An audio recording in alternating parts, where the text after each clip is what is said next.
What's going on, guys? We're gonna do something a little bit different today. We'll do a fight party, fight watch party.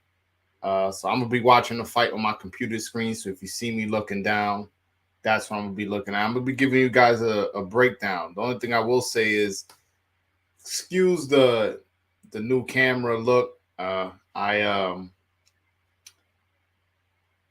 just I have a new camera. My other camera is under it's in the works. I know you guys are used to seeing me a much clearer camera, but Boots Ennis just scored a second round knockout. It was a pretty impressive performance. The only thing I will say is that punch, it kind of looked like it was in the back of the head. I don't know if you guys will agree with me, but I I saw the replay and I'm like, I don't know if this punch isn't behind the back of the head. I want to know what's your guys' opinion. I can't screen share, unfortunately, for you guys know I'll get taken down, but kind of looked like me to me that punch was behind the head. And that's something that Thomas Delorme complained about when he got knocked out in his fight with Boots Ennis. I don't think that punch was behind the head. I do think that this one was. I'll be honest with you. And to be fair, Castillo-Clayton wasn't fucking with Boots, man. You saw those jabs. The jabs are just insane how he was doing it. He was way too fast. It was almost like he was on another level. Like Castillo-Clayton looked like he did not deserve to be in the ring with him. And you know, he just pretty much smoked him, which was I found it impressive. I found it impressive. Uh, Again, I do think the punch was behind the head, but hey, whatever. I'm just really excited for this. The main event, 154 pounds. You got Jermell Charlo, who has three of the belts. You have Brian Castano, who has one of the belts. This is for an undisputed match at the 154-pound division. This will be the first time that 154 will ever be undisputed, excuse me. So this is a pretty historic moment for the winner. There's only one first. Somebody else can do it, another time, but there's only one time there's a first, and this one's for the history books. So that's why I decided to make a watch party. I wish I had my other camera so I could look clearer and more handsome, but I'm working with what I got. Hopefully you guys join me. Let's see. But man, Boots Ennis, I tweeted this. I'm like, I think I'm picking him for fighter of the decade of the 2020s because he's just going into his prime. He's now the IBF mandatory for Errol Spence. Does he get the Errol Spence fight? I doubt it because one, I believe the WBA mandatory is ahead of the IBF, although the IBF hasn't been taken care of in a minute. So I don't know who gets first dibs, but Staniona's been waiting for a little bit. He just fought another eliminator with Butayev, and I don't. He took step aside money in the past. I doubt what they're gonna give two step aside money. That don't work like that. The sanction bodies usually take their time and take their turn, excuse me, as to who they mandate. But my point is, I say all that to say this. I think Boots is going to have a historic run to the point where he is going to be fighter of the decade in the 2020s. I believe it. Michael Blunt says Boots big as fuck for 147 though, for real. Absolutely. Yo, to me that dude's a middleweight. He's a middleweight that can make 147. To me, that's what it looks like. That dude looks big, man. Now he don't just look big like tall. He looks like his shoulder muscles, his biceps, like he looks like a big dude. You know what I'm saying? He looks like a middleweight in there. You're not gonna tell me if he's. I wish they could put him next to Charlo or Andrade or Triple G, where you can kind of see like these dudes' size ain't that different. Boots is definitely a big dude. He has said in the past that he wants to undispute 147, 154, and 160. That he wants to be the first to undispute 3 weight classes. That would be very impressive. And also, you know, if Terrence Crawford doesn't beat him to him, because remember, Terrence Crawford was undisputed at 140. He's about to fight. Well, let me not say that. It looks like the fight with him and Errol Spence is about to happen within this year. That'll be for undisputed. So let's say he wins that, hypothetically speaking. Then he has an opportunity to fight the winner of Castano Charlo. So maybe he won't be the first, but that, you know, that requires Terrence Crawford doing a lot of things. When it beating Spence and beating the winner Castano Charlo, which both fights wouldn't be a guarantee. But yeah, I like a lot Boots Ennis. I want to see what he does it with his career. I'm excited. He just seems so fast. Not only is he bigger than you, bigger than any welterweight, he's also faster than you, and he hits harder. He has a lot of advantages. I'm excited for that, man. I'm excited for that, for his career, man. I really am. The WBA belt vacant now. Now I just need the IBF to be the same so my boy Matias can snatch it up. Yo, you know what's funny? I didn't know you were that big of a Subriel Matias fan, Michael. I didn't know that. I mean, listen, I gotta see some of the guy who's ranked number 1, Jermell Ponce. I have to see a little bit about him, because Argentinian fighters are tough, man. Like Subriel Martinez, Lucas Batiste, Marcus Maidana, Brian Castano, who's fighting today. It's ironic. So you know, I have not seen Jermell Ponce, but he's from Argentina. Them the Argentinian dudes are tough.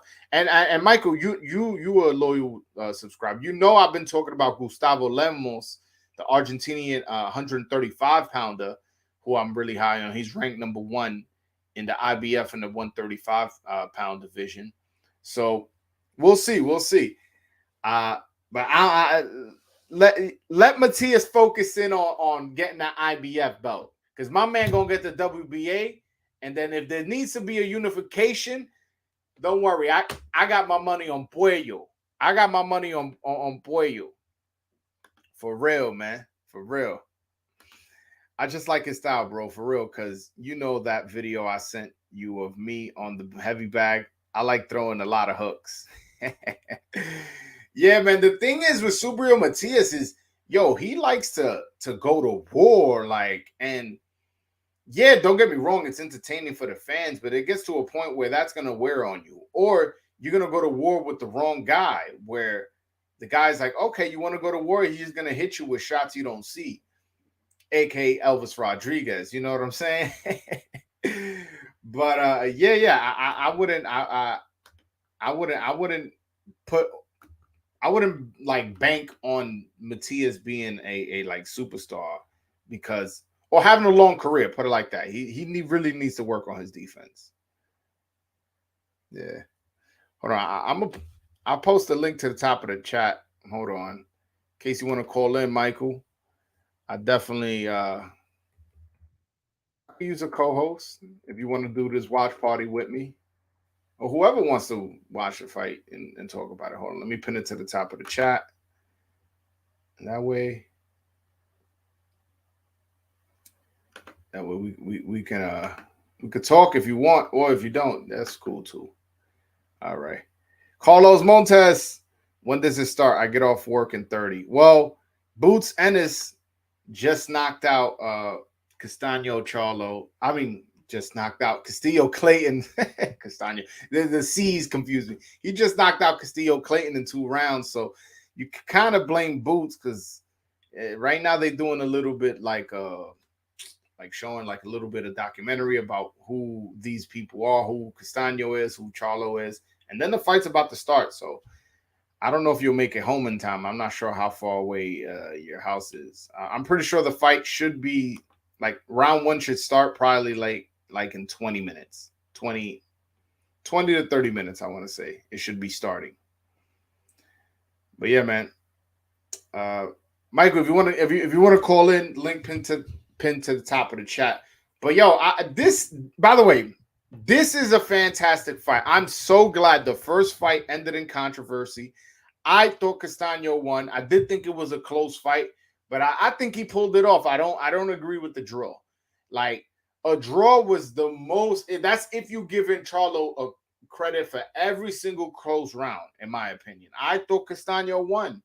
And I would thought, like, damn, nah, man, this isn't gonna be one of those fights where he gets, the opportunity. A bunch of mandatories are gonna be mandated, and or Charlo's gonna move up in weight or whatever. There's gonna be some excuse why the fight doesn't happen again. That's what I thought was gonna happen. But no, the fight got made. I'm like, oh, a rematch, immediate rematch too for Undisputed. And the fights in what used to be called the StubHub Center, a place that's known for having wars, known for having fights of the year. It's almost like poetic, bro. It's almost like poetic. If Charlo wins, is Derek James Trainer of the Year, bro? I mean, didn't he? I mean, he'll have an argument if he wins and then Errol Spence moves on and beats Terrence Crawford also to be undisputed. So he'll have 2 undisputed fighters under his belt. He did take a L in Marcus Brown against Artur Beterbiev, but Beterbiev is a beast.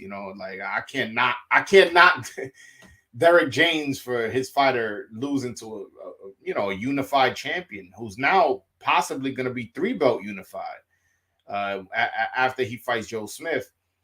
But yeah, he's definitely going to be in the running for it. He definitely is going to be in the running for it. Eddie Reynoso. Oscar Valdez lost, Canelo lost, Martinez lost. So Eddie Reynoso ain't winning it this year. I could guarantee you that. So yeah, to answer your question, Derek James is definitely with a win today and possibly whatever Errol Spence does, he will be in the running for Trainer of the Year. Absolutely. To answer your question, I like Derek James though. I remember when he was fighting. Oh, damn, they wrapping up Castano now? Oh, no. So this fight not going to happen for a minute. Definitely somebody call in, man. We got time. Yo, Carlos Montes, I know you listening. I think you'll be good. I just saw Castano's getting his hands wrapped now. So that means he has to get his hands wrapped. Then the commission got to approve it. After that, they got to warm up, work up a nice sweat to go out in the ring. So like, yeah, you'll be able to see it. That's gonna take a lot more longer than 30 minutes. So I'm gonna be on here. I wasn't planning on talking so much, but I was planning on breaking down the fight, which I am gonna do, obviously. But I didn't think that Boots scoring that second round knockout was gonna produce this kind of long lull. I see a duck in Jermell Charlo's corner. Yo, I'm done with the middleweight division, bro. The middleweight division is trash, man.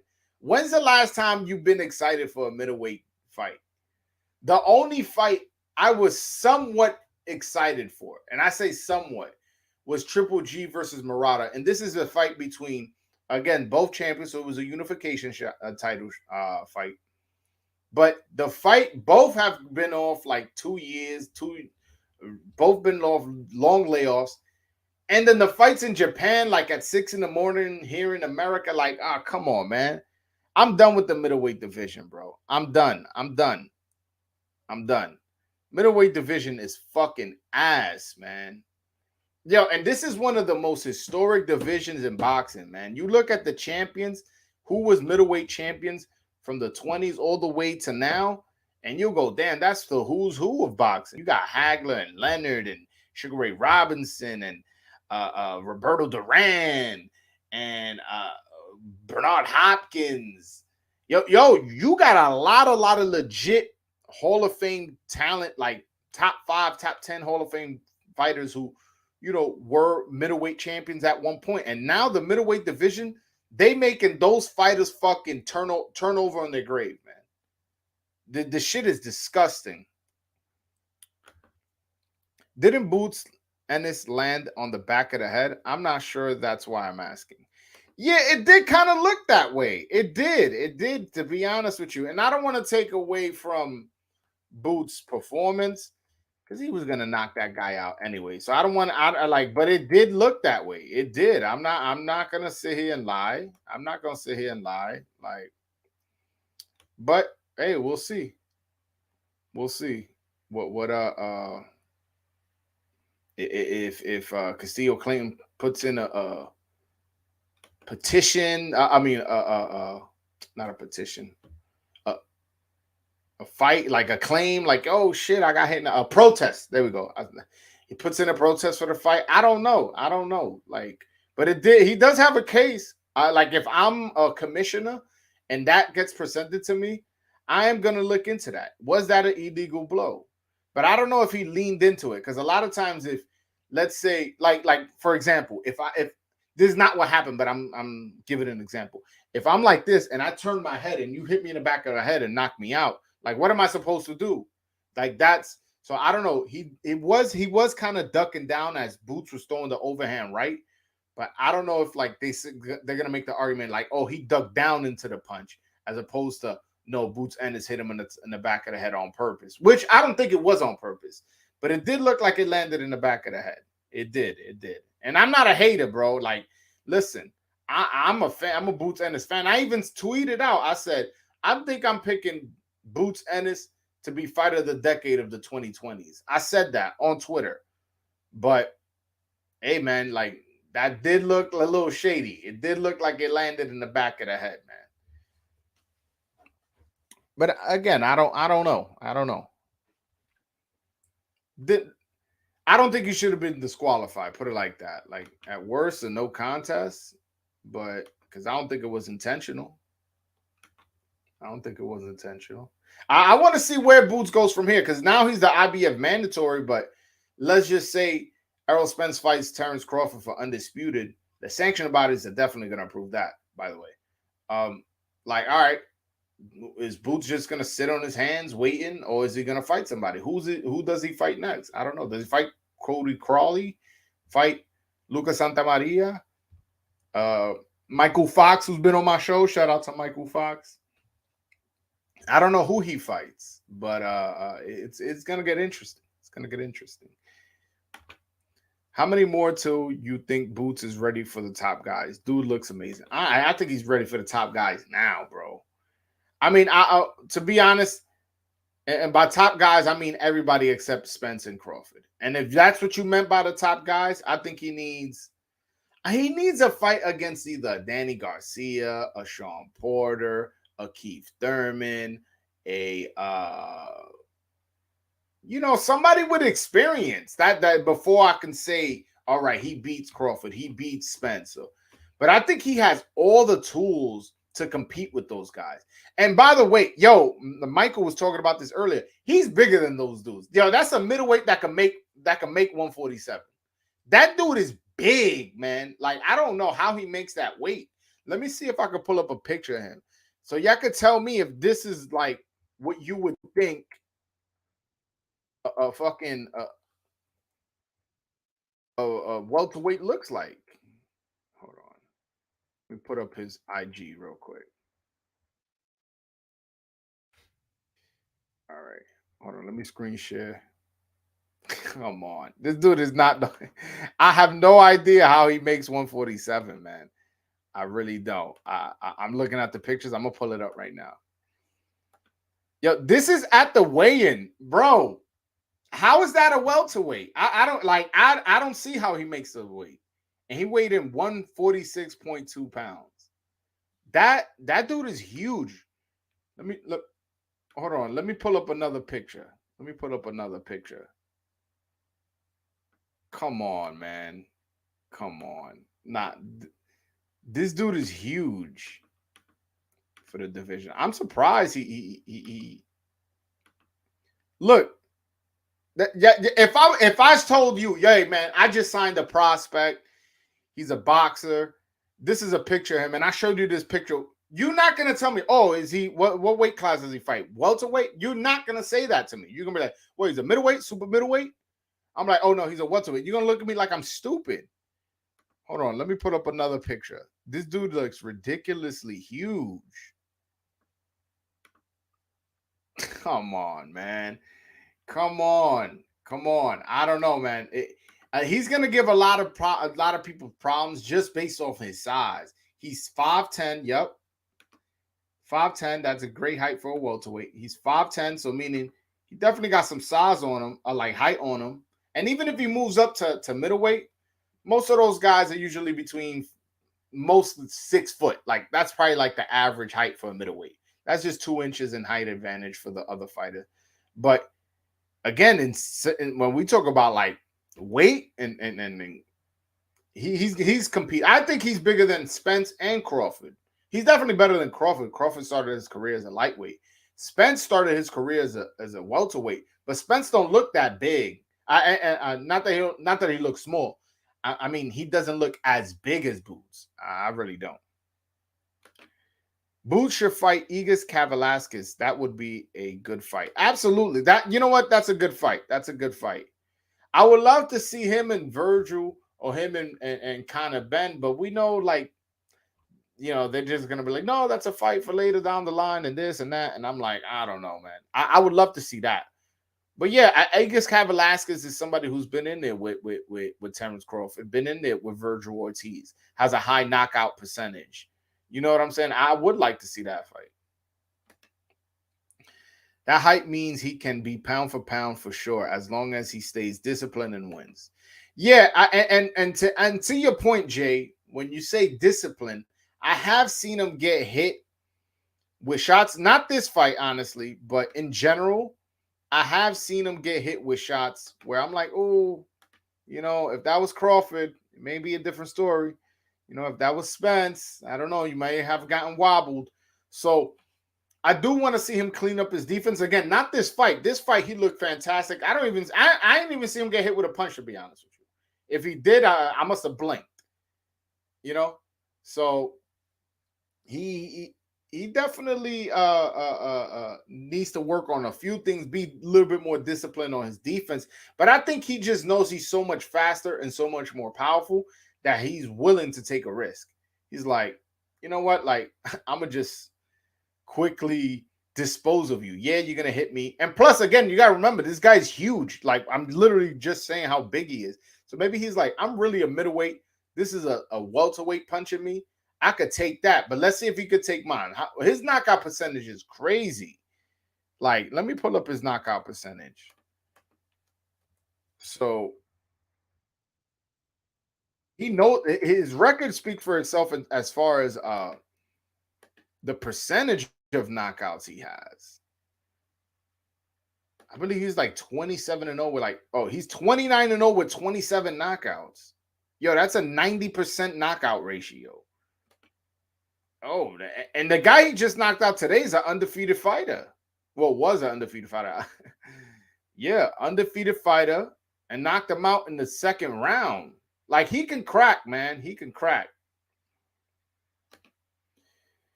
JD says, what's good, champ? Williamsburg, Brooklyn in the building. Jaron Ennis looks slick and strong. Would love to see him in there with Virgil or Thurman next. Then a Crawford or Spence. Yeah, I would love to, honestly, I would love to see him beat the dog shit out of Keith Thurman. And honestly, when Spence and Porter and Danny Garcia were coming up, I was a Thurman guy. Like, that was the guy who I thought was going to be the next generation's welterweight. And I was kind of right. He beat Garcia. He beat Porter.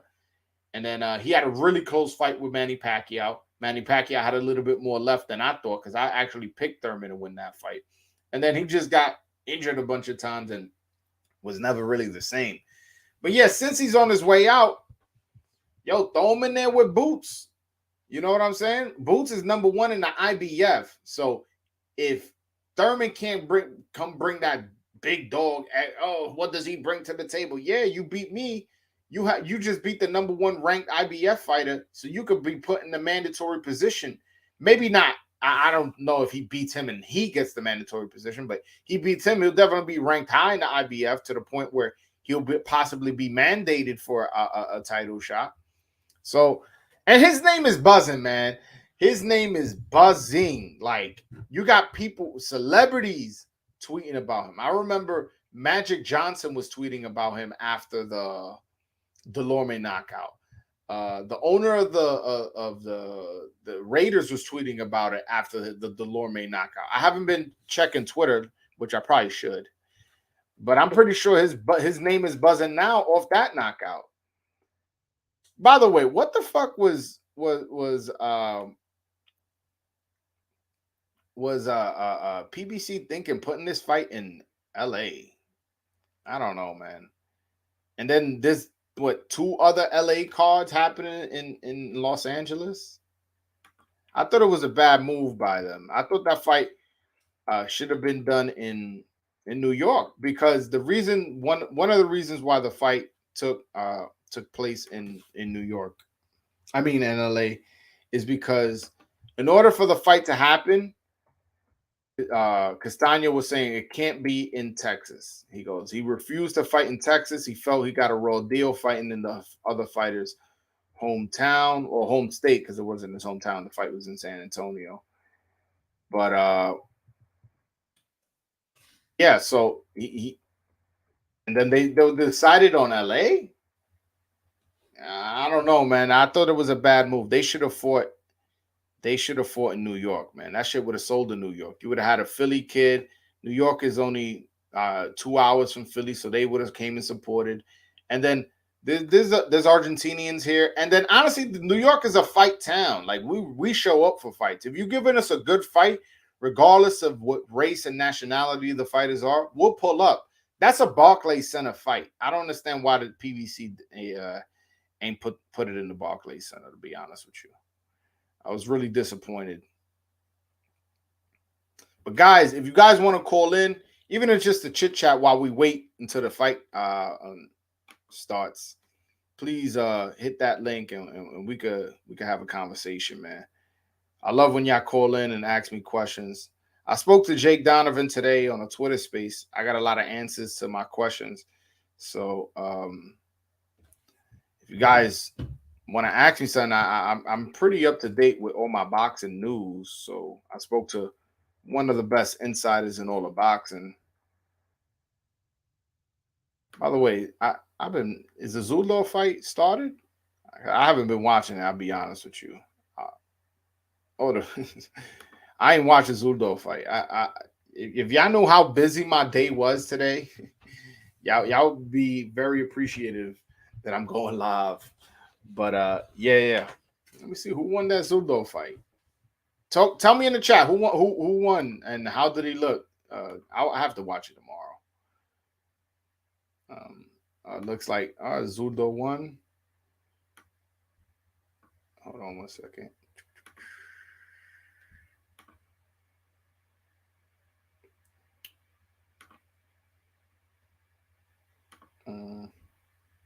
Yeah, people on Twitter, by the way, people on Twitter are discussing if that was an illegal shot by Boots Ennis, which, to be honest, I'm leaning it more than it was than it wasn't.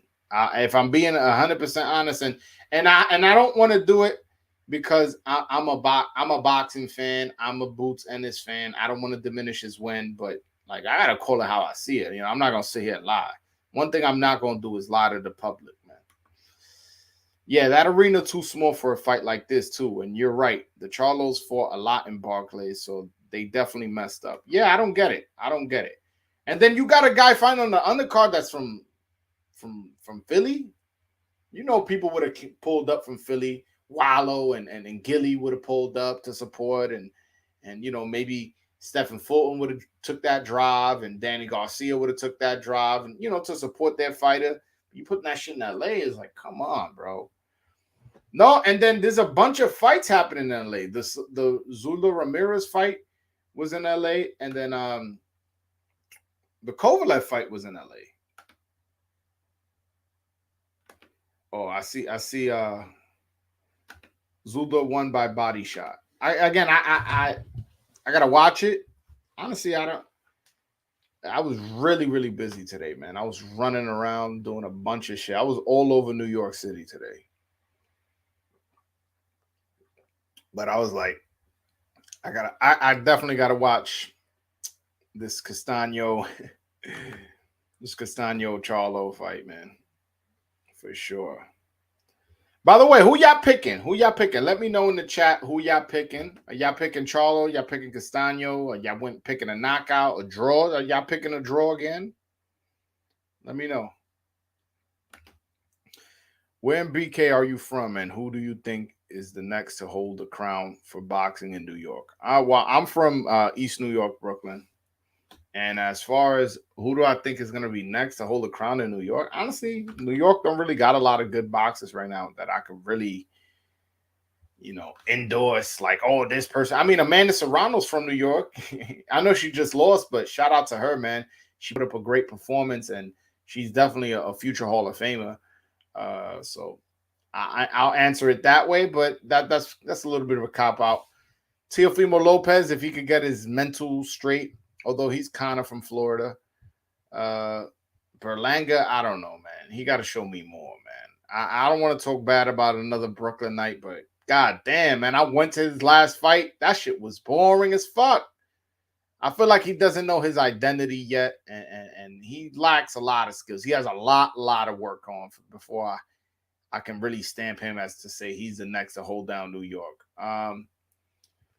Bruce Shushu Carrington, he's an entertaining fighter.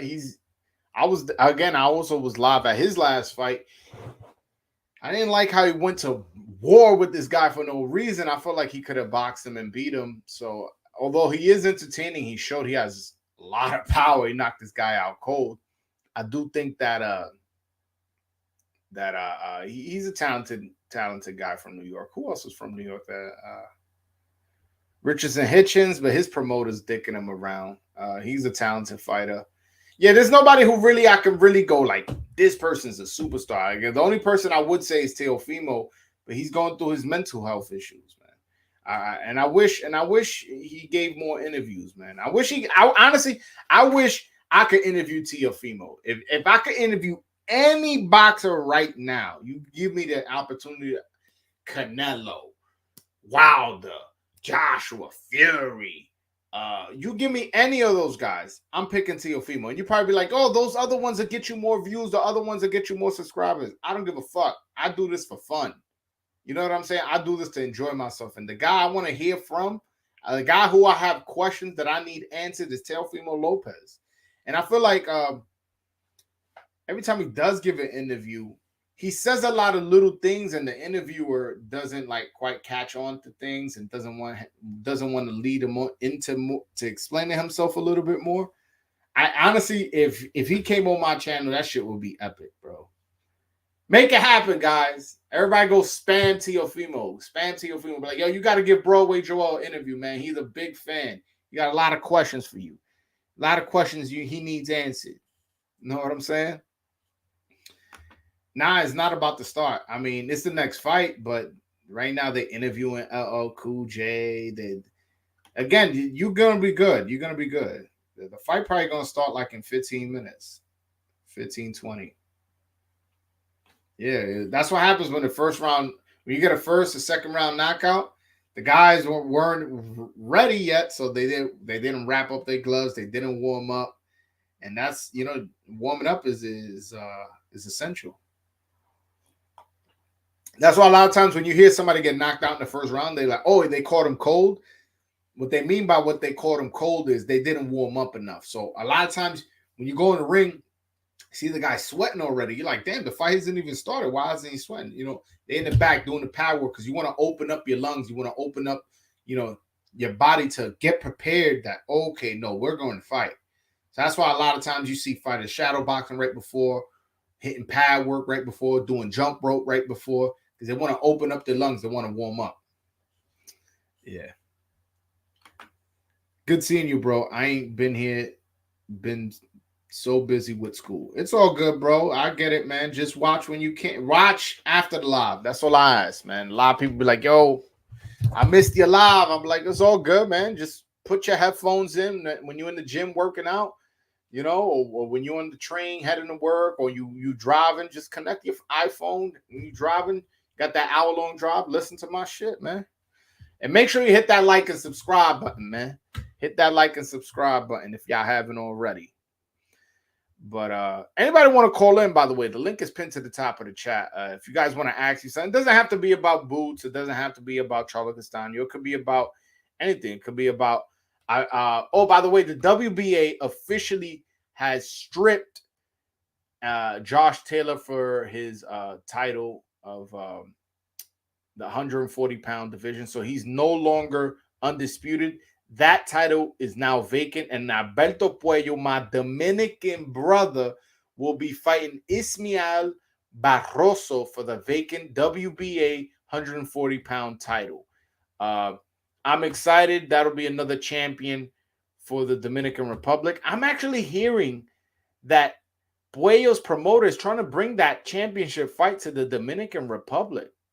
If that happens, man, I don't know if I can. I'm gonna try to sneak my way out there and see if I could go out there and see that one live. Yeah, man, that's pretty historic. If his promoter can make it happen, I like the fight, man. I mean, I like the fact that he's getting an opportunity. The fight, whatever. I like Barroso is like 1,000 years old. Puello's gonna outbox him, probably knock this dude out. But yeah, it's exciting times for Dominican boxing, man. Exciting time. But yeah, anybody wanna talk to me? Just click that link top of the chat. We can have a conversation, man. 1 second. By the way, in the chat, let me know who y'all got. Do you got Charlo? Do you got Castano? Do you got a draw? You got winning by knockout, winning by decision. Let me know. Talk to me. Hold on 1 second. But damn, man, yo, this fucking fight, man. I want this shit to start already, man. I'm excited. That's why I went live immediately after. Oh, hold on. They're making a list. These are the 6 people who have become undisputed in the 4-belt era: Bernard Hopkins, Jermaine Taylor, Terrence Crawford, Alexander Usyk, Josh Taylor, Canelo Alvarez. And some people consider Teofimo Lopez undisputed. Some people don't. But if you do, you include him. But officially, there's only 6. And it's those guys I just mentioned. And the only one who didn't do it collecting belts was Jermaine Taylor. He did it by beating Bernard Hopkins, who was already a 4-belt unified undisputed middleweight champion, and beat him twice too, which is interesting. So shout out to East New York. Used to visit Norwood back in the day. Also, you got to have Joanne Guzman on the show. Yeah, Norwood. I used to. Let me not say that. Yeah, them Norwood cats, man. Shout out to them. That's all I'll say. But yeah, Joanne Guzman, he is gonna be on the show. I'm just waiting on like I want to give the young cat shine first. I want to give these young cats shine. But Joanne Guzman, like, yeah, I could get him on the show anytime I want. I got connects. I already got connection to Joanne Guzman. I've met Joanne Guzman 1,000 times, man. But I want to give these guys a little bit of shine, get my name up as the voice of Dominican boxing, and then I'll have him on the show. He's either the greatest Dominican of all. He's definitely the greatest skilled Dominican of all time. There's no argument there. Like, his skills was nasty, man. Shout out to Joanne Guzman. He just had discipline issues. He wouldn't make weight. He tested positive for a diuretic later in his career. He had long layoffs. It was just a lot of things happening in his career. But as far as skills, he's definitely the most skilled Dominican boxer. As far as accomplishments, like, a lot of people sleep on Carlos Teo Cruz just because they don't know who he is and they don't know his accomplishments. But he was lineal champion. He beat Mondo Ramos and Carlos Ortiz. Like, he beat 2 Hall of Famers. So we got to give Carlos Teo Cruz his credit. He actually has a stadium named after him in the Dominican Republic where they hold a lot of fights. Yeah, so it's between them two who's the greatest Dominican of all time. Jermaine Taylor loss of belt was last round, I think. Also think he was killed after his boxing career. Was he killed? I didn't read that one. I know he was going through a lot of like legal issues. He just kept getting locked up after locked up after locked up and shit. Like, yeah, I don't see nothing that says that he was killed. Maybe you're right. I'm trying to hold on. Let me type in Jermaine Taylor killed.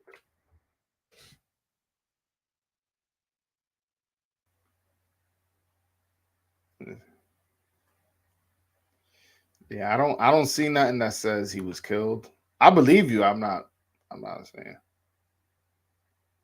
Yeah, no, I don't see anything. So I guess it didn't happen. No, thank God it didn't. But yeah, he went to jail a bunch of times. He brought guns. He allegedly like was beating his wife or something like that. I don't quote me, but that's all I heard for him after his career. These boxers, a lot of times you get hit in the head, you kind of lose reasoning, you kind of lose your sense of what to do and what not to do, and a lot of times these guys go to drugs or have violent backgrounds and stuff like that. Like, yeah, that undisputed list gets me hype and annoyed that Fury really trying to say he don't want to be on it.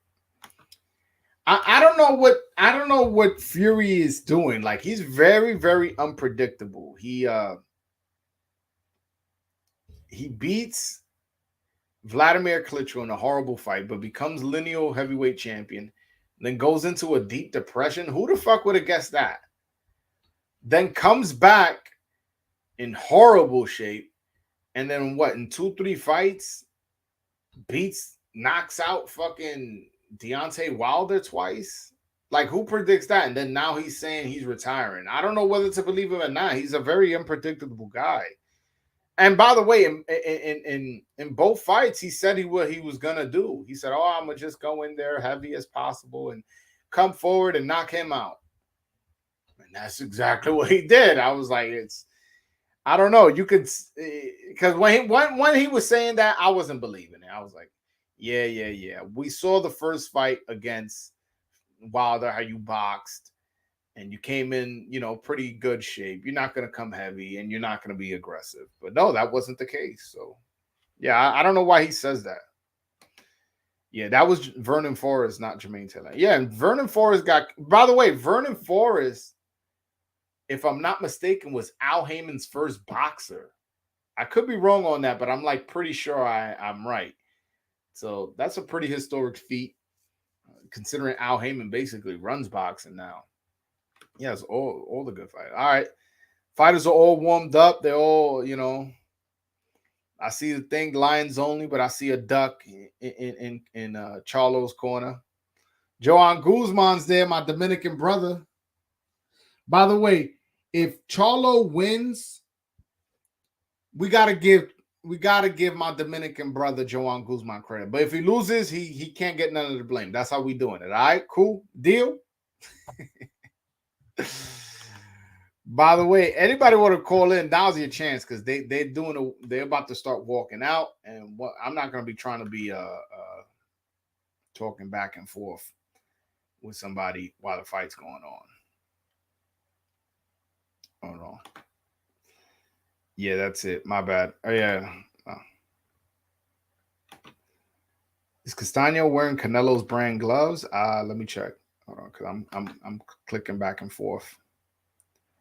Was it no boxing, no life?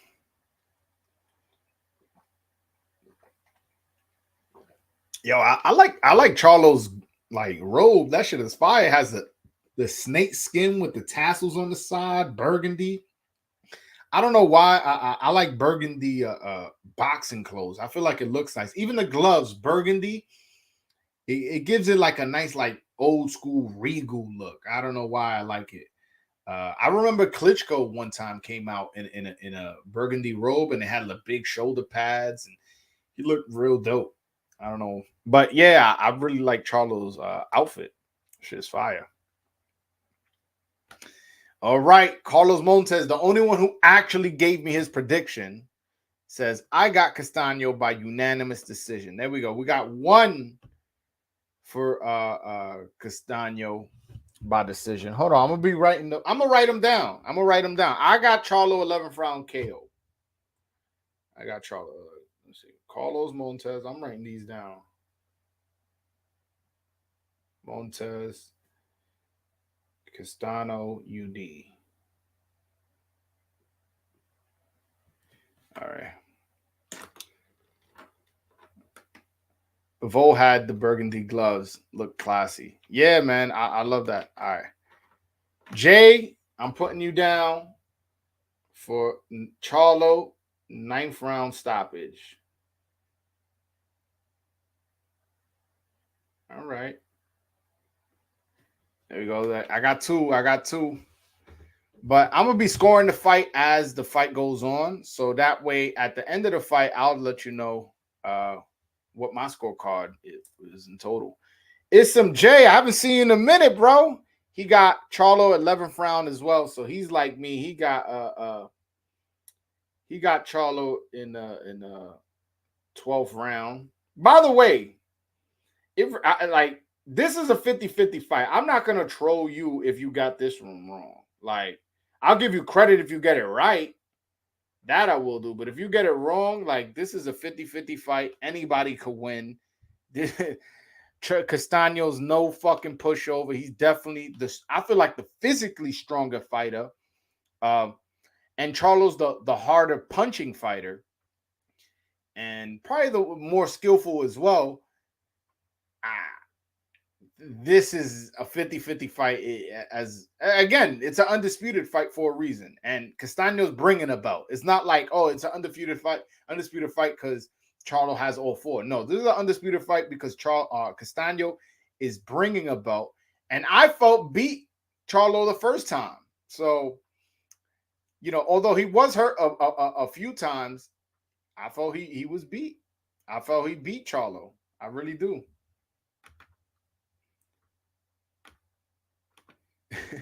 This fight taking 3 hours to start. Yeah, man. I mean, that's why that's why I've been telling people, yo, just call in. We can have a conversation while we wait. Shit, crazy, man. I was not expecting to be talking for this long. Like, I'm usually a little bit more prepared as to what I'm gonna talk about.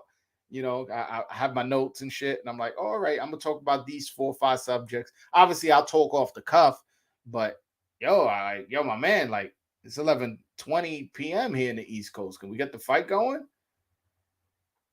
Ah, damn, man. Yo, they were interviewing LL Cool J. I couldn't hear. I got it on me, but they were interviewing LL Cool J for like 10 minutes. Oh, hold on 1 second, Carlos. Hold on 1 second. Let me mute because I got the Showtime stream going, but on mute. All right. What's going on, Carlos? What's the word, man? What's good? You made it home? I just made it home, man. Yeah, I know you hype, bro. I'm fucking hyped, bro. Shit, it's a undisputed, bro. I've been waiting for this fight since, like, I'll be honest, like, what's it called? Since I was so much on the Canelo fight, what's it called? I forgot to, like, Wednesday that it was fight week. I was like, oh, shit. Charlo and Castano are fighting this Saturday, bro. I was thinking about it all day while I was at work. We in a fucking golden era. In the week after Canelo fight, you getting an undisputed fight. On me, bro. And next week, David Benavidez. And then the week after, Romero and Davis, bro. Shit. And then the week after, you got, not only do you have Fulton versus Roman, that same day you got Kambosos Haney for undisputed again. Sheesh. God damn, I'm telling you, bro, this boxing, this era of boxing, man, is being very, very underrated. Like, I don't understand how True from A-Side Boxing, we're the only ones that we see, and this is the golden era of boxing. Trust me, bro. Nah, for sure, man. But yeah, like, what's the cause? I'm about to put it on right now, bro. But yeah, man, shit, I can't wait for this fight. It's about to be a good ass fight for sure. And like I said, man. Charlo, like, the Jermell Charlo, I respect the fuck out of him because he doesn't really, like, he talks shit a lot, but at least he keeps it, a little bit more lower than his older brother, who's a fucking clown. Fuck that dude. He's a fucking clown ass dude who just talks a lot of shit but doesn't fight actual fighters. I don't got much more to say about him. He's a fucking fuck him. That's all I'm gonna say so far. But Jermell, cool dude, but I do have him losing today. Hey, man, like I said, this is a 50-50 fight. Like, I can see anybody, I can see either one. I can see Castano knocking. I can't see Castano knocking Charlo out, but I can see Charlo knocking out Castano. I can see Charlo decisioning Castano, and I can see Castano decisioning Charlo. This is a 50-50 fight, a great fight. I like it a lot, man. Hold on. No, again, You want to ask me anything or talk to me? Real quick, just to just to troll Charlo again. You still got that duck? I got you. I got you. Hold on. Come Hold on, bro, on. Hold on. pull up. That's you, Charlo. You fucking suck, man. That's Charlo right there, man. It was his duck ass, bro. Talking all Yo, that shit about Canelo when he doesn't fight any fucking body, bro. Fuck that yo, boy. yeah, man. This shit, yo, the middleweight division's a fucking joke, bro. Charlo is part of that disappointment. Yeah, and Munguia, to be fair. Like, I And mentioned it, but Munguia, I'll both. admit. Listen. You watch my channel. You know I'm not easy on Munguia. All these Nah, guys, definitely I'm not. on all of them. Everybody in the middleweight division, why? Everybody's just waiting on Canelo or doing some fuck shit to not fight each other. I'm tired of this middleweight division. Shout out to the 154-pound division. That's everybody's fighting each other. Now we got an undisputed fight. Shout out to the 147. Spence has 3 belts. Shout out to 140. 135. These are all good divisions. 160. I'm tired of this shit, man. Yeah, nah. They're all just trying to get that Canelo payday and then dip out. So yeah, fuck them. Yeah, man. I totally agree with you. But Yeah. So why do you see why do you see Castano winning? Because he whooped his ass last fight, bro. Let's be honest, bro. He won that fight. He won that fight. He won that fight. Let's just come on, bro. He pressured him the whole. I'll be honest. Like there was a couple times where Charlo caught his ass and had Castano kind of backing up. The majority of that fight, bro, he was just on Charlo's ass, landing good combinations, like bro. And honestly, I mean, Charlo's shown in the rematch that he can look better and stuff. But I just see this, I see Castano doing the same thing probably. I do see Charlo having some success like the last fight again. But I think this time the judges aren't going to get it wrong. They're going to make it fair and have Castano being the decision winner. And California judges usually favor aggressive fighters, and that's what Castano is. Damn, Castano's only 5'7". Castano's 5'7". Charlo's 5'11". Oh shit, there he is. We're getting the walkout. Charlo has a 73-inch reach, and Castano has a 68-inch reach. I didn't realize Castano was so small. That's some short dudes, man. Them shorter dudes, they be on beat people's shit, man. So yeah. I hope he wins too. For sure, man. He definitely showed it. He showed it in his last fight. He was he had Charlo on the ropes the whole time. He was putting work on that boy. Yeah. Like I said, I do like Jermell Charlo. He's actually the actual bigger brother in the between them two. I like Jermell Charlo. He's pretty cool and stuff. But yeah, I just don't think he's gonna win this fight. If he does, credit to him. If he does, hey man, whichever one of these two dudes win, full credit, man, because that's whoever is gonna wins this fight is gonna have a very, very credible win. Simple as that. Just imagine they do another draw. Yo, fucking hell. I hope not. Man, this is gonna be some BS. It wouldn't be. I was gonna say it was gonna be bad for boxing, but it wouldn't be bad for boxing. It would just be frustrating. Like, come on. Yeah, it would be hella frustrating. Yeah, hella. But we'll see. Man, fight's about to start. Hopefully after the fight we recap and talk about it. If you go live again, if not though, I'll definitely catch you another time though, man. All right, for sure, man. Thanks for calling in, bro. Gonna be a good fight, man. Peace out. For sure. I'm excited. Too. All right. Peace. All right. JD, I got you by Charlo split decision. I wrote it down already. And it says Castano by a round. I don't know. I'll just put you down, Andrew Smith. I'm going to just put you down for Castano. But I'm not going to put, I don't know what a round means. So if you want to retype that,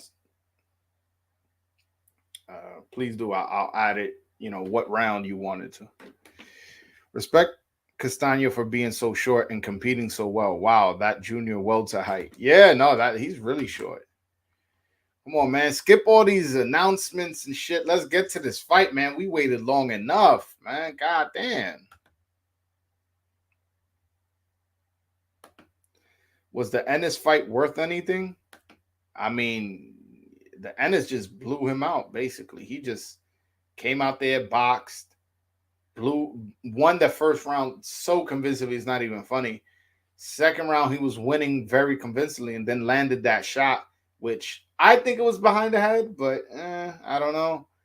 You can make an argument here or there. I'm not here to make an argument, but it was definitely worth watching if you want to see the next big thing. And I think not Castano.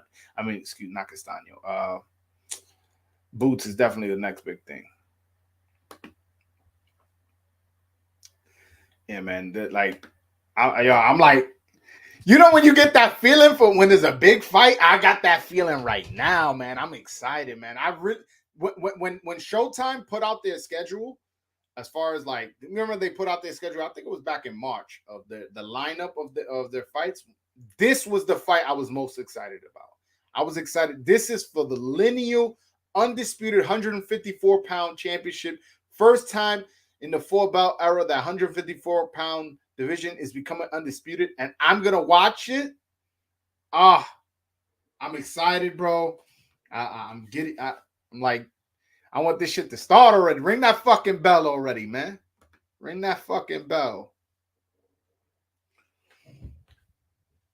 Yeah, man. All right.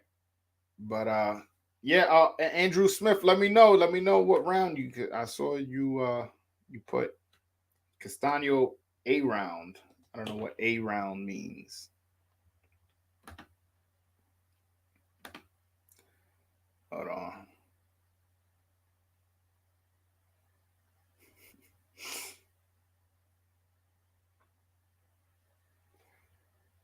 All right. My bad, guys. All right. Now they doing a face off. They getting the instructions. Charlo looks like he's ready to go, intimidated. Castano just gave him the head nod, like, yeah, we're about to do this now. They just shook hands. The trainer shook hands, and the fight's about to start. Let's go.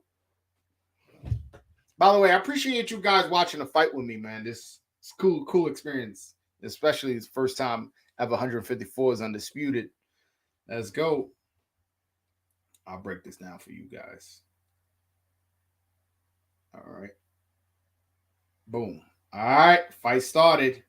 Let's go. All right. They both measuring each other out. They just, trying to see what each. Nobody's throwing a punch yet. I'm trying. I'm surprised. Charlo's more staying his ground. It looks like he wants to counter, but staying right where he's at, as opposed to moving around, which I guess he learned from the last fight because he was on the ropes a lot of times. All right, he just threw a 1-2. Not sure if it landed, but he threw a nice 1-2. Hold on 1 second. All right, Charlo's pumping that jab now, which he should. He has such a big reach advantage. Oh, he threw a 1-2, then just followed it up with a nice hook to the body. Yeah, Castano threw a jab. Yeah, but Castano's arms look so short. Let's see. Oh, all right.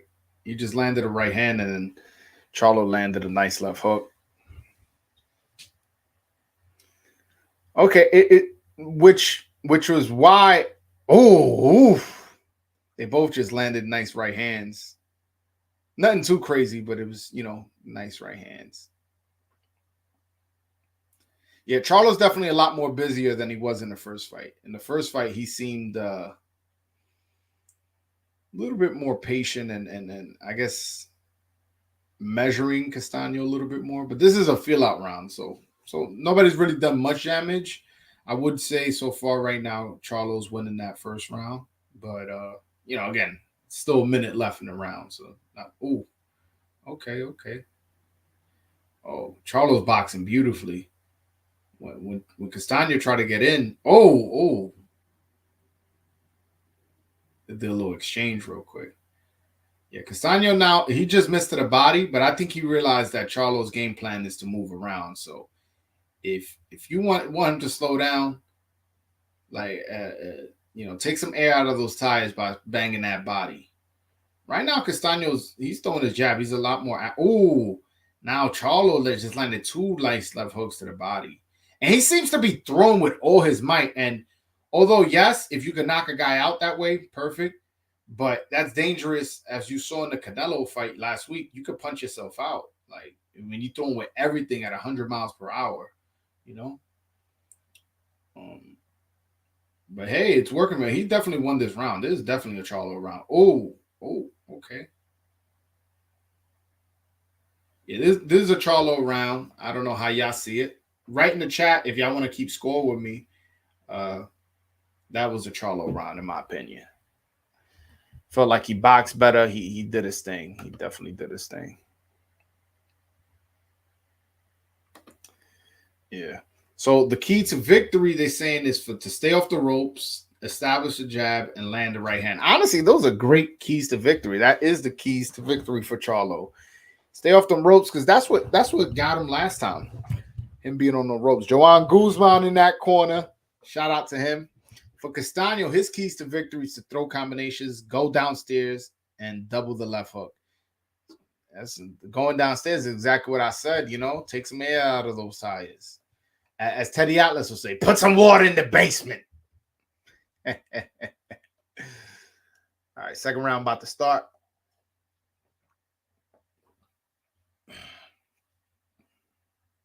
All right, let's go. Let's see if Castano gets a little bit more aggressive, because I'm pretty sure he knows he lost that first round. Although it's a long fight, you do. Oof. Yeah, man, Charlo's throwing with everything, man. He just pumps his jab, and then when he throws his right hand or the left hook, he's just throwing everything, which, if Castano was more of a counter puncher, would be very, very dangerous, because when you throw him with all your might, you're leaning forward with more force. And if somebody could time that, you'll get caught with a punch you don't see. Charlo's boxing a beautiful fight, by the way. He's boxing, he's moving around, and his hand speed seems to be very fast. He seems to be way faster than Castano. Well, Castano right now, he doesn't have him on the rope. There, see? He let him off the hook. He had him by like the ropes and the corner. He should have just pressed a little bit more. I mean, it's easy for me to say. I'm not in there getting hit with motherfucker loading up on every punch. But yeah, if you want to win the fight, you gotta press, man. You too short to be outside like that. If the fight stays like this, he's definitely gonna get blown out. It's definitely gonna be an easy fight for Charlo, because he has so much. Not only does he have the power advantage, he has the height advantage, and you're giving it up by not trying to press the action. I don't know. Yeah. Oh, Charlo just landed a beautiful right hand. Oh, now a beautiful left hook. See, Castano is trying to jab his way in, but his arms are too short. As Jay-Z would say, your arms too short to box with God. Hold on. All right.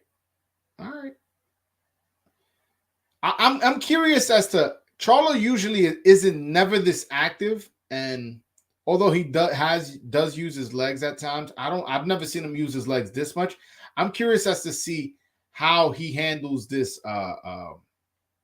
this rhythm throughout the whole fight, because if he starts slowing down, it could get very dangerous with an aggressive, strong guy like Castano if you're tired, especially with the way he fights, where he presses on you, leans on you, and shit like that. As he's doing kind of now, they're kind of wrestling on the inside. Ooh, damn. Again, everything Charlo throws is with all the force. He just landed a nice left hook to the body, then an uppercut. Let's see. Oh, okay. Oh, man, Castano's tough. He just caught with a vicious right hand, but then landed his own combination. Oh, he landed some really good punches to end that round. I still give that round to Charlo, but that was a good round for Castano towards the end. He landed a couple shots, but I'm gonna give that round to Charlo. Let me see the replays right now. They're showing Charlo landed a jab, Castano landed a nice overhand right, and then all right, they're showing another one. Oh, Charlo landed a beautiful left hook that hurt. That not hurt, but it wobbled Castano for sure.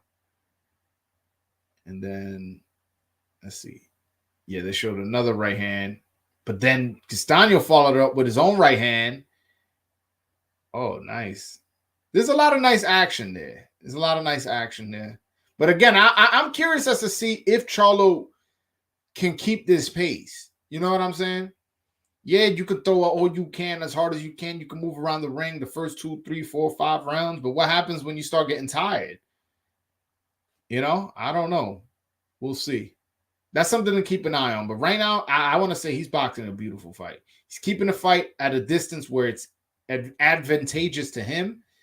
And Castano seems to have like he can't get his game plan off. He can't like really get off on him. Like he's coming forward, don't get me wrong, but he hasn't really. Oh, he landed a nice jab there. Castano did. Oh. The only thing I will say is Castano has to figure out how to get to that body, man. Most of his punches are to the head. And honestly, most of his punches are not landing. All right, so I see what Charlo's doing here. He's keeping the fight at a distance where it benefits him, and when Castano manages to get through his offense and get inside, he just holds him. He holds him. The ref breaks him, but all right, it's like, all right, now we resetting to the distance I like. If I'm Castano, any chance I get to get Charlo in a corner, I do it. You know? And also, what he can do is when he gets inside, if you know Charlo's just going to crash in and hold you, you take a quick step back and catch him with an uppercut. These are little tricks you can do to mitigate somebody holding you. You know what I'm saying? You know, but this is a close round, by the way. Oof. Yeah. No. Charlo is definitely looks uncomfortable with the amount of pressure Castano's putting on him in this round, but I still got him winning this round. He's oof. Castano just landed a nice left hook on the inside, which is another tactic to do when somebody's trying to hold you. When somebody's trying to hold you to a nice short left hook, you know. All right. Okay, Castano just landed a nice left hook again. All right, now he has him on a roll. Oh, Charlo just landed a nice right hand and then a left hook.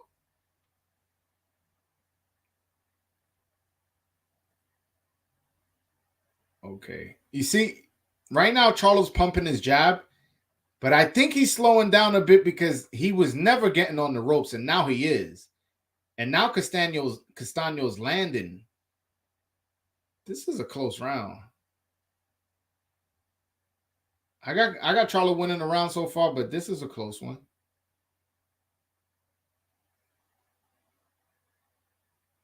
Oof. Okay. Oh, yeah. Castano's starting to land his jab a little bit more, starting to get Charlo on the ropes more. I'm gonna give that round to Charlo again. I have it 3-zip. You know, it's still early, guys. So don't. If you're a Castano fan, don't think that his chances are done. You know, it's Castano is I can see him now more implementing his game plan more. Oh, there was a nice body shot. Ooh. Yeah, Charlo landed a nice body shot, and then as he was backing out, Castano landed his own left hook to the head. So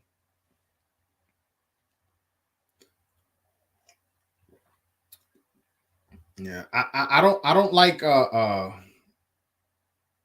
don't like when too many trainers are talking in the corner. I see Jaron Guzman trying to give him instruction as well as Derek James. You know, I like when there's just one person talking. Like if I was a fighter, it's okay to have an assistant trainer. That's okay. But just have one trainer talking at a time. Because then you start listening to this guy, and then you really didn't listen to nobody because you're trying to listen to two people at the same time.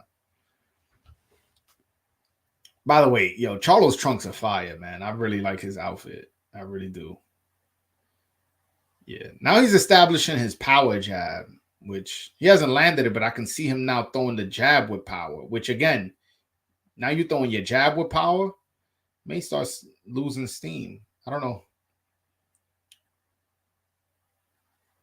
I don't know, but Castano just doesn't seem very creative on how he's trying to get inside. He just seems like he just walks forward and eventually he feel like he's gonna. Oof! They just traded a little bit. Charlo getting the better of it. Charlo's boxing a beautiful fight, man. You got to give that guy credit. He's definitely in the pound for pound list after if he keeps this up. And by pound for pound list, I mean like top 5, because he has a very good resume and he's putting up a good fight. That all right? So Castano he had him on the ropes, threw like 6-7 punches, and Charlo just dodged all of them. Let's see. Nice jab. Yeah. No body work for Castano. I don't. You got him on the ropes there. Oof. And now Charlo's using his head movement to make Castano miss. He wasn't doing that before. He was just using his legs, moving around and holding. Now he's actually using his head as well. Oh, Castano timed him moving. He moved his head at one point, and Castano punched to where he was gonna be, as opposed to where his head was currently there. So Castano's showing a little bit of boxing IQ. Oh, man, they did some nice work on the inside. Oof. Some really nice work on the inside that Castano, Charlo's putting in. Well, both fighters landed some nice shots. Wow. Okay. Oh, Castano just landed a nice uppercut to the body. As Charlo was bending down, he just caught him with a nice uppercut to the body. Oh. Oh, Castano got him on the court, on the ropes. That's where he wants this fight. Oh, he spent out. See? Oh. Okay. Ooh, ooh. This is a good fight, man. Oh. Ooh. Oh. Jeez. Charlo landed a vicious left hook to end that round. Yeah, nah. Again, if you a Charlo fan, if you a Castano fan, you may not like my scorecard. I got it 4-0, man. I got it 4-0 right now. Castano winning. I mean, Charlo winning. So, close round 3. I gave it to Castano. Lots of pressure and good work on the ropes, but not mad if the round goes to Charlo. No, that was a close round. That was a close round. I gave it to Charlo, but like I said, it was a close round. Yeah, nah, man. This is a good fight, man. Again, this is the reason why I was hyped when this fight got made. I knew it was gonna be like this. The only thing is a little bit more one-sided than I predicted. I predicted that this fight was gonna be a little bit closer. But again, the fight's not over. Easily, fucking Castano could rattle off, four rounds straight, or he could drop Charlo. Who knows? Let's see. Let's see what Steve Fallhead puts his. He's not gonna put up his scorecard. Usually, he puts it up around round 5. Oh, okay. Castano landed a one really nice. It really a 2-1. He landed a right hand, then a jab, but it was nice.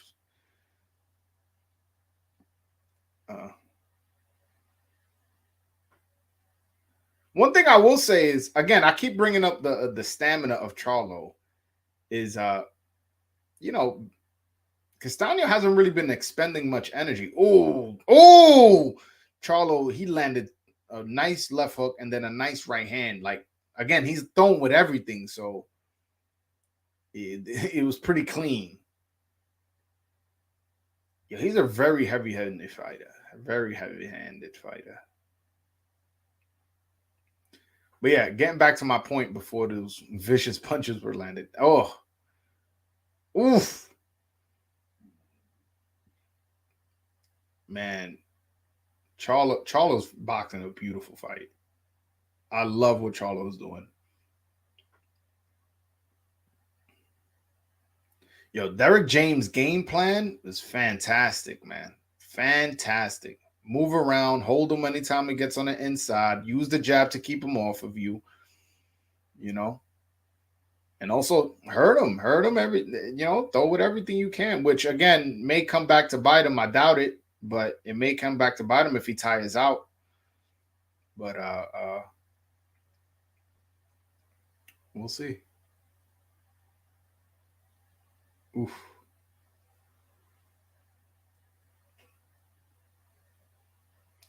Yeah. Now Charlo's jab is landed with a lot of regularity.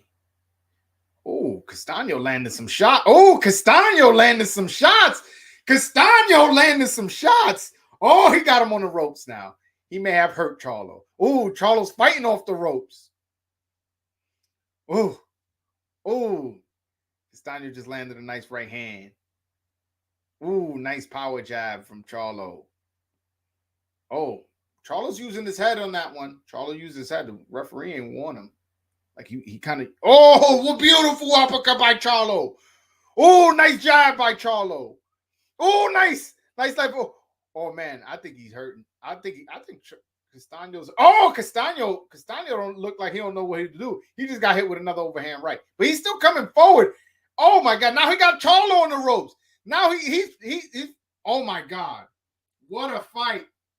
What a fight! Oh shit, I gave that round to Charlo, but man, if that's a close round, that's a fight that either could go either way. That's a round that could go either way. I feel like I don't know. Maybe I've given every round to Charlo. Maybe I don't know if I'm bugging, but I like what he's doing. I thought Castano. This is a round that could have gone either way, but shit, I think I gave it to. Ooh, they showed a replay, but man, this may be. If Castano could rally off a couple rounds after this, because they both really landed some hard shots, man. Oh man, this is a good fight, man. Good fight.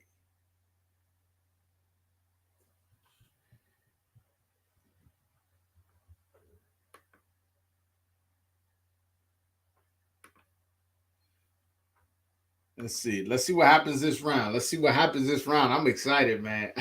That last round might have been round of the year, some shit like that. Oof. Okay. Oh, nice. Yo, that power jab. I love power jabs. So Mayweather had a power jab. Ooh, Castano just landed a nice little left hook. Ooh, now Charlo landed a left hook. No, now Castano landed an overhand right. Now, ooh. Okay. But listen, Castano needs to press every time he has Charlo on the ropes if he wants to have success. He cannot have this fight at a distance. He has to make this an in-fight fight. Oh man. Yeah, now I see why he doesn't want to. The thing is, his lack of head movement is why he's getting hit with everything. He just results to a high guard. He needs to bend his hips a little bit more. Sometimes move his head. Get creative with your defense. Parry. It just seems like he just has one type of defense. Is that just to have his hands up? Like at this level, just having your hands up isn't enough. You know what I'm saying? And he's definitely losing this round. This round so far, he's definitely clearly losing. But I want to see Steve Farhood's scorecard. Like, I'm curious. Ooh, nice left hook by Charlo. Nice jab. See, the power jab is now bothering Castano. Ooh, he has him on the ropes though.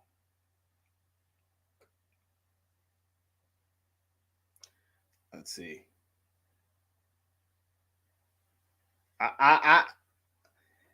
The thing is, what I can say if Castano just landed a beautiful overhand right. Ooh, now he landed to the body, a left hook to the body. Castano did, and by the way, Charlo did some work in between as well. But Castano now landed a nice power jab. Now he's punching. Oof, this is a fight. This is a bruiser.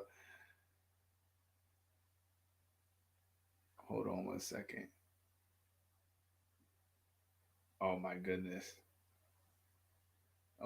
Oh man, Charlo was threw a power jab to the body, then a jab to the head, and then followed it with a straight right hand to the head. And then now they're going at it, man.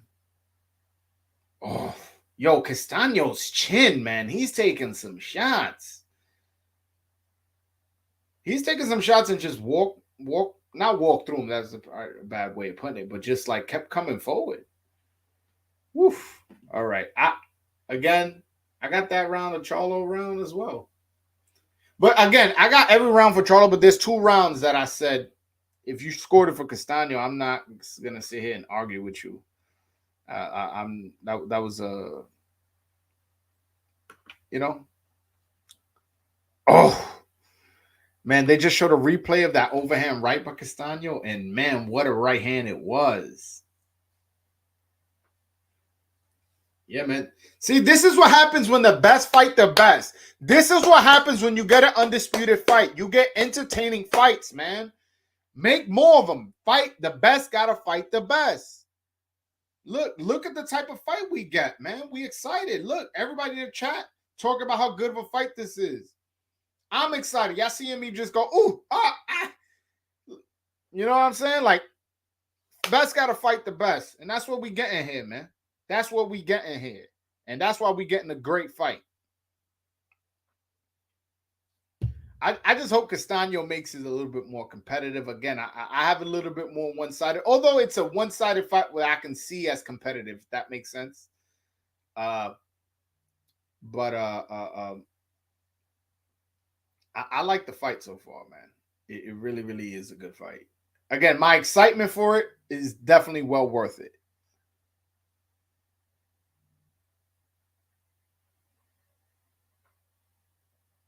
Let's see. Not right now. This round is a little bit slower. Hey, listen, it's a 7th round.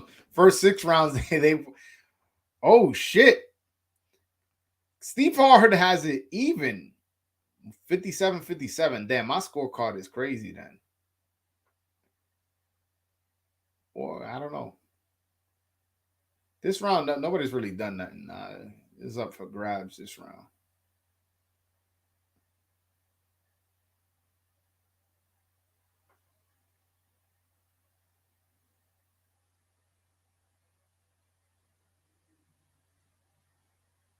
Oh, and a nice right hand Charlo did. I don't know if both fighters are taking a breather. There's not much going on in this round. Like, they just pretty much, oh, he just landed a nice left hook that wobbled Castano. But Castano, it wobbled him, and he's like, okay, I'm gonna just keep coming forward. Like, all right. Like, it's not like he was hurt to the point where he's down on the ground rolling, no.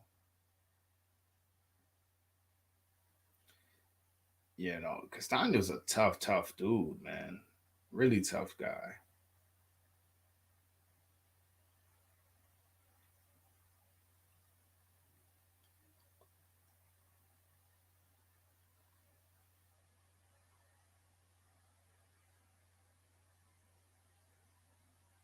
Okay.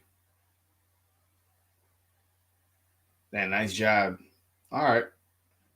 See, I think, remember when I was mentioning fatigue settling in? I think fatigue is settling in for both fighters. You know what I'm saying? I think both fighters are slowing down, but if I'm Castano, I'm trying to get a knockout based off what happened in that first fight. And apparently Steve Farhood has it an even fight. So disregard my scorecard. Well, don't disregard it, but I don't even know who to give this round to be honest. Nobody really. I mean, I'm lying. Charlo did land a nice left hook.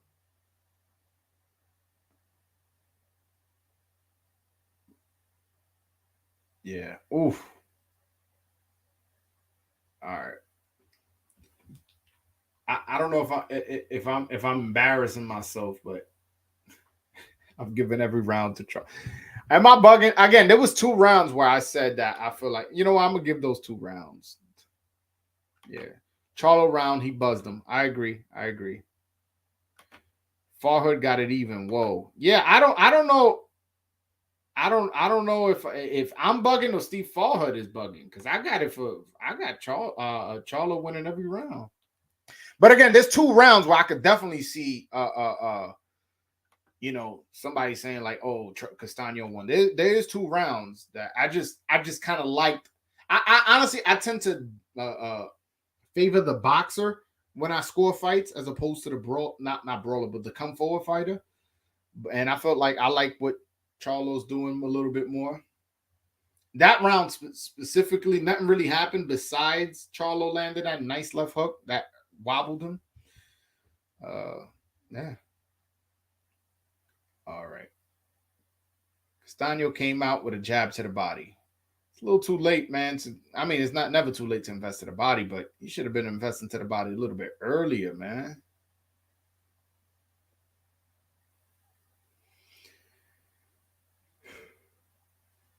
Let's go. All right.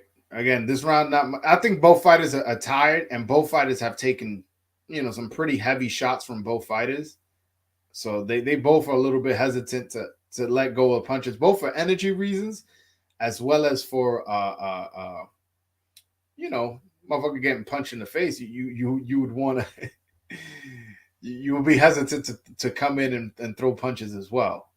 Oh, Castano landed a nice overhand right, but then Charlo followed it with a nice left hook to the body.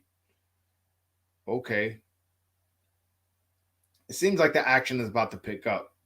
Castano seems to be coming in, pressing a little bit more.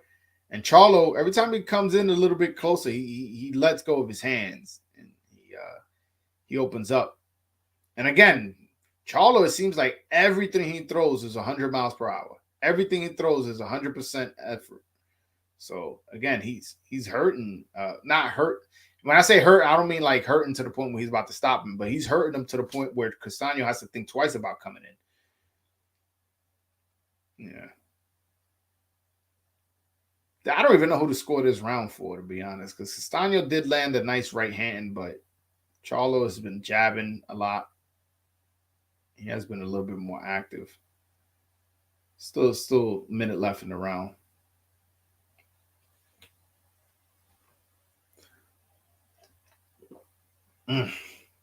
Only thing is missing is like a knockdown. I need to see a knockdown because this is a great fight, but ain't nothing like when you see somebody just get dropped. Pow!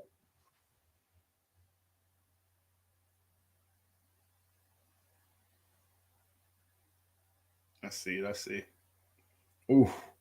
All right. Castano just landed a nice left hook. How much is going on in this round? All right. Man, Castano has to learn how to roll under that left hook. He's just a sitting duck for that left hook.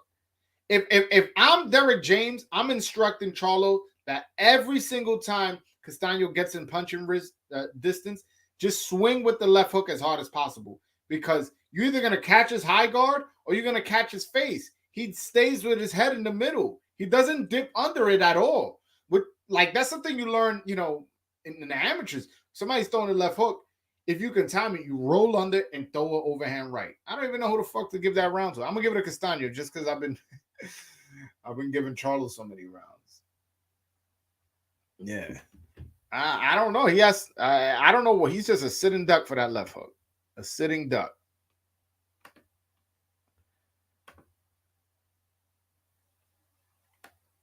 Yeah. I don't know. But all I know is, by the way, you got to see Boots Ennis for a second round knockout, and you getting this undisputed fight that is lived up to the hype for free on Showtime. If you have Showtime, if you pay your subscription, this is a fight you getting. Shout out to Showtime, man. They giving us fucking quality, man. They giving us a quality fight for free. You know what I'm saying? And when I say for free, it's part of the subscription. So if you have the subscription, you don't have to pay any more for this fight than you did for the next week's fight, David Lemieux versus David Benavidez. Let's see. These are the dog rounds. Once it gets to round 9, this is where the men separate from the boys. You know what I'm saying? Everybody likes to say the champ. Oh, Charlo landed some nice punches. Castano got some in as well, but definitely not as effective as Charlo. Okay, Castano landed a nice power jab. Oh, nice 1-2 from Charlo. All right. He just threw another 1-2, but this time Castano caught him on the gloves. Yeah. All right, Castano just 1-2 to the body. Yeah, honestly, if I'm Castano, I'm teaching him how to. If I'm Castano's trainer, I have to teach him how to move his head. I have to teach him the basics of doing the U. That's what they say, the U. You know, draw a U with your head, go up and down, draw a U. But you just keeping your head in the fucking middle and then coming in and getting it blasted by a left hook. Like that's not good for your health, brother. Like, and you fighting in an undisputed fight. And don't get me wrong, it's entertainment for us, but if you want to be effective, you want to make this a more competitive fight, you got to make the opponent miss, man. You got to counter. Like, I don't think I've seen Castano counter one punch. And this guy's been loading, I don't want to say loading up, but punching with all his might. Just when you see something like that, you want to take advantage of that opportunity. And then Castano has landed 144 power punches while Charlo's only landed 119. Where? I don't know, man. I haven't that we watching a different fight than CompuBox, man. Or at least I am.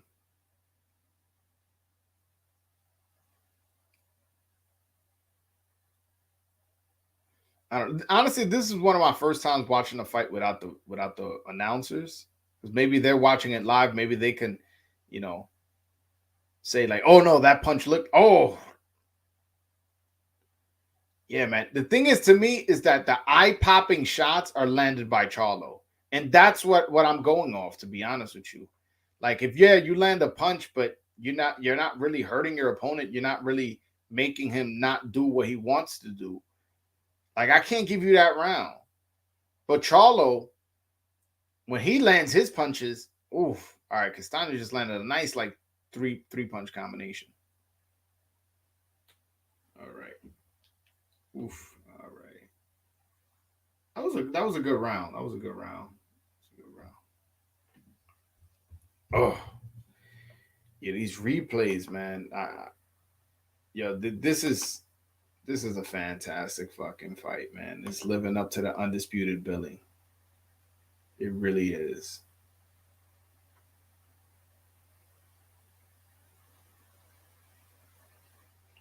It's funny. Charlo just did. They're showing the replay. He just did what I was saying. Castano should do, and that's dip under the left hook. I don't know how Castano got this far in his career, not knowing how to dip under that left hook. I guess he's used to bullying fighters and getting on the inside and not having to because you're such close quarters. But I would think you would learn in case you're in that situation that you do need a dip under it, that you do have that ability. And it just seems like he doesn't have it. Yeah. Castano is looking to make this a war. And Charlo sometimes bites the bait, but then it's almost like a light bulb goes off in his head and he goes, oh, wait, I'm supposed to box. Let me run. Not run. Let me move around. That's a bad way of putting it. I don't want to make it seem like, oh, he's running. He's not running. He's boxing. Ooh. Oh, Castano landed a nice right hand. Oh, and then a nice left hook to the body. By the way, the referee has not gotten involved in this fight at all, and that's a good thing. When you don't mention it, when I haven't mentioned the referee up until round 10, and that's only to give him credit, that's because he's doing a good job. Oh. Yeah. Anytime they get in the inside, they seem to trade, but again, the eye-catching shots, I'm giving the Charlo.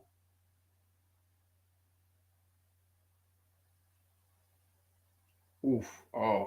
Castano landed a nice left hook to the head and then a nice little left hook to the body. Which again, I wish he would have been a little bit more active with it. Let's see. Charlo's moving around. All right. right, now they got him.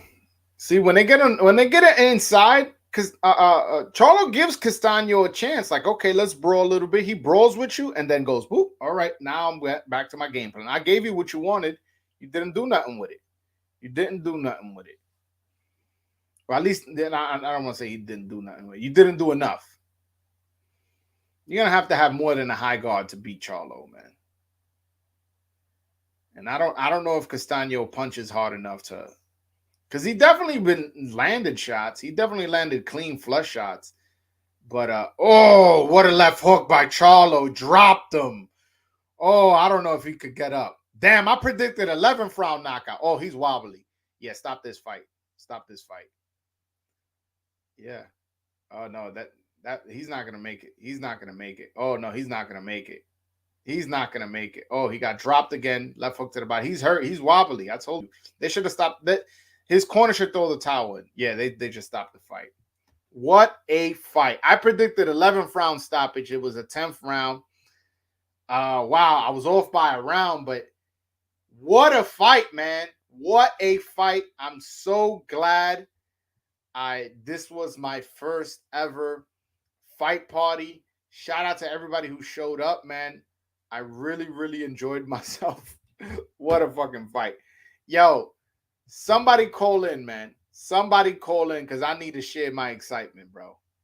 And the only reason I'm not going crazy loud is because I got people here in my house. What a performance by Charlo, man.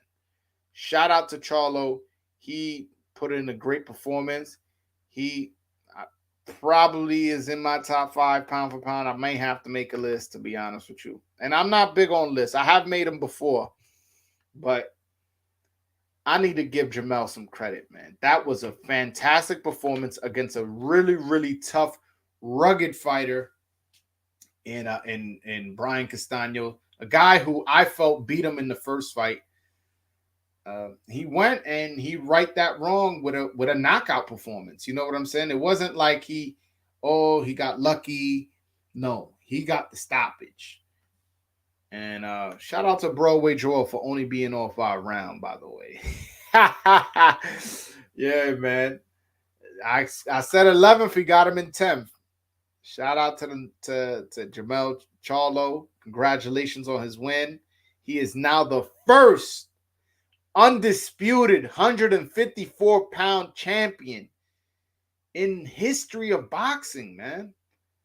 That is a feat that nobody will ever take away from him. He is the 7th undisputed champion of all time.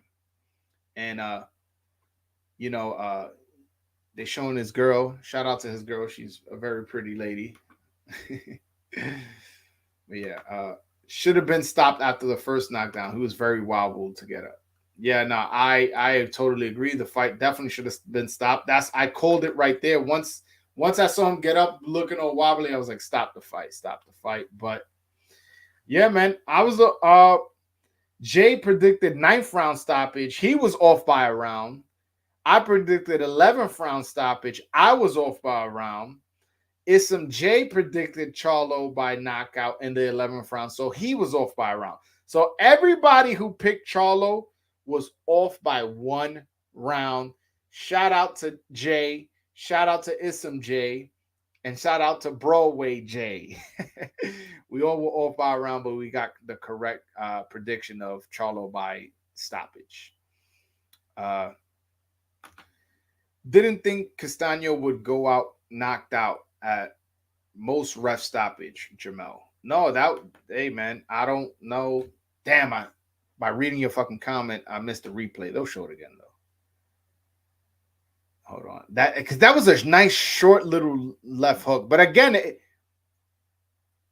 me see. Oh, it was a nice short left hook. But it was back to what I was saying earlier. At no point would he dip under the left hook. It's funny. It's like I almost predicted it. I kept saying, like, yo, bro, you haven't learned how to dodge that left hook. He just kept getting caught with it. And Charlo was putting everything into it. But to be fair, this was a nice short left hook on the inside. So, although he can do what I was wanting him to do, that, it is hard to see that shot so close especially when it's so short. Yeah, no, that was a pretty vicious left hook. Not many people could get up from that. And he got up, but he was definitely way too hurt. And oh man, he shouldn't have taken those last few shots, man. His corner either should have thrown the towel or the referee should have stopped it after the first knockdown. He was hurt pretty bad, man. Again, y'all know me. Y'all know I care about the fighters, so y'all know I don't want to see nobody get hurt. Yeah, but yo, shout out to the referee. That's the only time I think he did a bad job. But to be fair to the referee, and I guess I was criticizing him. This is an undisputed fight, a historic fight for the first time for the four belt era for who's going to be 154 pound. You know, you kind of want to give a guy a little bit of leeway to go out on his shield. I don't think it was a horrible, reason why he let the fight go. There was only like 40 seconds left in the round, I believe. So you give a guy a chance to survive the last 40 seconds. You get, he has a full minute to recover, and then who knows? Maybe that turns on his survival mode and he gets a stoppage, but to win the fight. But no, he took his shots, but shout out to him, man. This was a great performance by Jermell Charlo, a fantastic performance, and this is right after he was on First Take with Stephen A. Smith. So he's definitely going to get a lot of notoriety off of this. He's definitely going to get again, this was a fantastic fight. So if you tell your friend, hey man, come watch this fight, this was for Undisputed fight. What you think? You show him this fight, he's gonna be like, oh yeah, I want to see this guy fight again. Who is it? Like you say, you show this fight to a casual. Oh, and this was for all the belts, Undisputed. None of that fuckboy shit that boxing usually be in. Oh no, like I like this guy. What's his Instagram? I like him a lot. So I like this. I love this fight. Charlo had a fantastic performance, and I gotta give him full credit, man. Full credit for performing the way he did. He is now the first undisputed 154-pound champion. So we'll see. We'll see where he goes from here. What's next move for Jermell? Man, I don't know. Let me enjoy this, man. Let me enjoy this. I can't even think who he fights this. Well, he has a bunch of mandatories, so I guess Tim Tszyu is his WBO mandatory.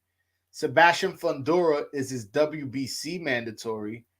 Madrimov, I believe, is his IBF mandatory. And I forget who's his WBA mandatory. So he has a lot of mandatories lined up. What makes sense both monetarily and for the fans is Sebastian Fundora and Tim Tszyu, who has a big following in Australia. These are the fights that maybe he's lined up for next. Let's see. I don't know. But he definitely is not going to have a shortage of opportunities, Let's say he faces Fundora. Tim Tszyu. After that, you could face Fundora. After that, let's say Terrence Crawford beats Spence and he moves up. That's another fight. Like, he has options. Moving up to 160 would make no sense. Fuck that division. I hate the middleweight division. He's going to move up and fight who? You tell me who's he going to fight in the middleweight division. Not going to fight Jamal because obviously that's his brother. Think Munguia is going to fight him? The biggest duck in boxing? No, he's not going to fight him. What do you think? Triple G's, what? He's waiting for a Canelo payday. He's not going to fight him. It's like, there's nothing for him in the middleweight division. Staying at 154 is what makes the most sense, to be honest with you. Staying at 154, either waiting for Terrence Crawford, and I doubt he'll fight Spence since they're both in the same camp. And again, Fundora, Tszyu also makes sense. And by that point, hopefully the middleweight division develops into something better and he can face somebody of legit caliber, Who knows? Maybe this Janibek guy becomes a fucking superstar. Ezra from the Ezra podcast is really high on him. He thinks he's the best middleweight in boxing. That's his opinion, not mine, by the way. So don't jump on me for that one. Yeah. But this was a hell of a fight, man. Hell of a fucking fight. Oh, by the way, people were scoring it like me. I'm on Twitter. I'm looking at it. People were scoring it like, oh, okay, wide for Charlo. So I'm not too concerned as far as my scorecards now. But man, this guy's undisputed, man. You guys just witnessed history. But guys, if nobody wants to call in, I'm about to end this live. This was a fun watch party. I may do this again. Hopefully you guys enjoyed it. I know I did. Yeah, let me know. Call in. If not, then I'm going to end this. Hit that like button if you haven't already. Hit that subscribe button if you haven't already. All right, guys. Until next.